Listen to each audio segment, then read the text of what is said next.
Hi there. I have a thought for the day, and this comes from A New Earth by Eckhart Tolle. And I am reading from the chapter on the flowering of human consciousness. And this is page 17. What is the role of established religions in the arising of the new consciousness? Many people are already aware of the difference between spirituality and religion.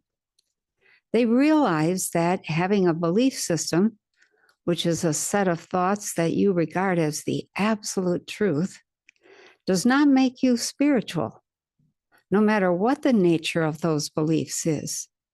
In fact, the more you make your thoughts, your beliefs, into your identity, the more cut off you are from the spiritual dimension within yourself. Many religious people are stuck at that level. They equate truth with thought, and as they are completely identified with thought, their mind, they claim to be in the sole possession of truth in an unconscious attempt to protect their identity. They don't realize the limitations of thought. So unless you believe exactly as they do, you are wrong in their eyes. And in the not too distant past, they would have felt justified in killing you for that. And some still do, even now. The new spirituality, the transformation of consciousness, is arising to a large extent outside of the structures of the existing institutionalized religions. There were always pockets of spirituality, even in mind-dominated religions, although the institutionalized hierarchies felt threatened by them and often tried to suppress them.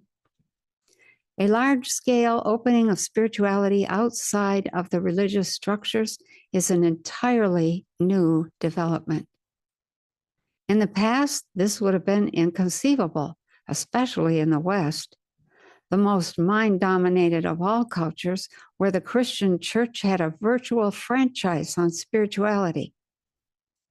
You couldn't just stand up and give a spiritual talk or publish a spiritual book unless you were sanctioned by the church. And if you were not, they would quickly silence you. But now, even within certain churches and religions, there are signs of change. It's heartwarming. And one is grateful for even the slightest sign of openness. Pope John Paul II visiting a mosque as well as a synagogue? Yes. Partly as a result of the spiritual teachings that have arisen outside the established religions, but also due to the influx of the ancient Eastern wisdom teachings, a growing number of followers of traditional religions are able to let go of identification with form, dogma, and rigid beliefs and discover the original depth that's hidden within their own spiritual tradition at the same time as they discover the depth within themselves. They realize that how spiritual, quote unquote, spiritual, you are has nothing to do with what you believe, but everything to do with your state of consciousness. This, in turn, determines how you act in the world and interact with others. Those unable to look beyond form become even more deeply entrenched in their own beliefs, and that is to say, in their own mind. We are witnessing not only an unprecedented influx of consciousness at this time, but also an entrenchment and intensification of the ego. Some religious institutions will be open to the new consciousness. Others will harden their doctrinal positions and become part of all those other man-made structures through which the collective ego will defend itself and fight back. Some churches, sects, cults, or religious movements are basically collective egoic entities. as rigidly identified with their mental positions as the followers of any political ideology that is closed to any alternative interpretation of reality at all.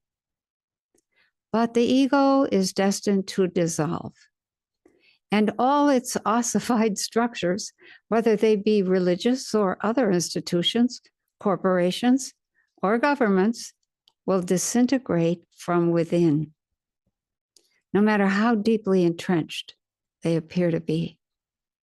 The most rigid structures, the most impervious to change, will collapse first.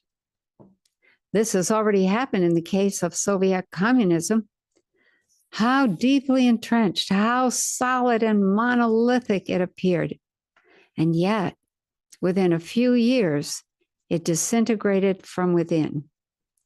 No one foresaw this. All were taken by surprise. There are many more such surprises in store for us.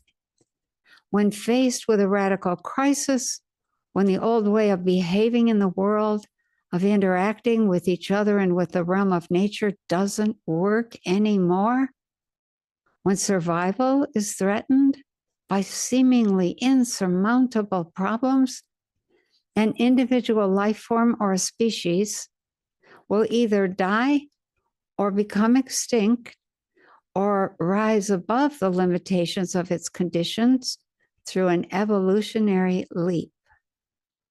It is believed that the life forms on this planet first evolved in the sea. When there were no animals yet to be found on land, the sea was already teeming with life. Then at some point, one of the sea creatures must have started to venture onto dry land. It would perhaps crawl a few inches at first, and then, exhausted by the enormous gravitational pull of the planet, it would return to the water, where gravity is almost non-existent and where it could live with much greater ease. And then it tried again, and again, and again, and much later would adapt to life on land, grow feet instead of fins, develop lungs instead of gills. It seems unlikely that a species would venture forth into such an alien environment and undergo an evolutionary transformation unless it was compelled to do so by some crisis situation. There may have been a large sea area that got cut off from the main ocean when the water gradually receded over thousands of years, forcing fish to leave their habitat and evolve. So, responding to a radical crisis that threatens our very survival, this is humanity's challenge now. The dysfunction of the egoic human mind, recognized already more than 2,500 years ago by the ancient wisdom teachers, and now magnified through science and technology, is for the first time threatening the survival of the planet. Until very recently, the transformation of human consciousness, also pointed to by those ancient teachers, was no more than a possibility realized by a few rare individuals here and there, irrespective of cultural or religious background. A widespread flowering of human consciousness did not happen because it was not yet imperative. A significant portion of the Earth's population will soon recognize, if they haven't already done so, that humanity is now faced with a stark choice: evolve or die. A still relatively small but rapidly growing percentage of humanity is already experiencing within themselves the breakup of the old egoic mind patterns and the emergence of a new dimension of consciousness. What's arising now is not a new belief system, new religion, spiritual ideology, or mythology. We are coming to the end not only of mythologies, but also of ideologies and belief systems. The change goes deeper than the content of your mind, deeper than your thoughts. In fact, at the heart of the new consciousness lies the transcendence of thought, the newfound ability of rising above thought, of realizing a dimension within yourself that is infinitely more vast than thought. You then no longer derive your identity, your sense of who you are, from the incessant stream of thinking that in the old consciousness you take to be yourself. What a liberation to realize that the voice in my head is not who I am. Well, who am I then? The one who sees that. The awareness that is prior to thought. The space in which the thought or the emotion or sense perception happens. Ego is no more than this identification with form, which primarily means thought forms. If evil has any reality, and it has a relative, not an absolute reality, this is also its definition. Complete identification with form. Physical forms, thought forms, emotional forms, etc. This results in total unawareness of the connectedness with the whole, the intrinsic oneness with every other, as well as with Source. This forgetfulness is original sin, suffering, delusion. When this delusion of utter separateness underlies and governs whatever I think, say, and do, what kind of world do I create? To find the answer to this, observe how humans relate to each other, read a history book, or watch the news on television. If the structures of the human mind remain unchanged, we will always end up recreating fundamentally the same world, the same evils, the same dysfunction. So as you go through your day to day,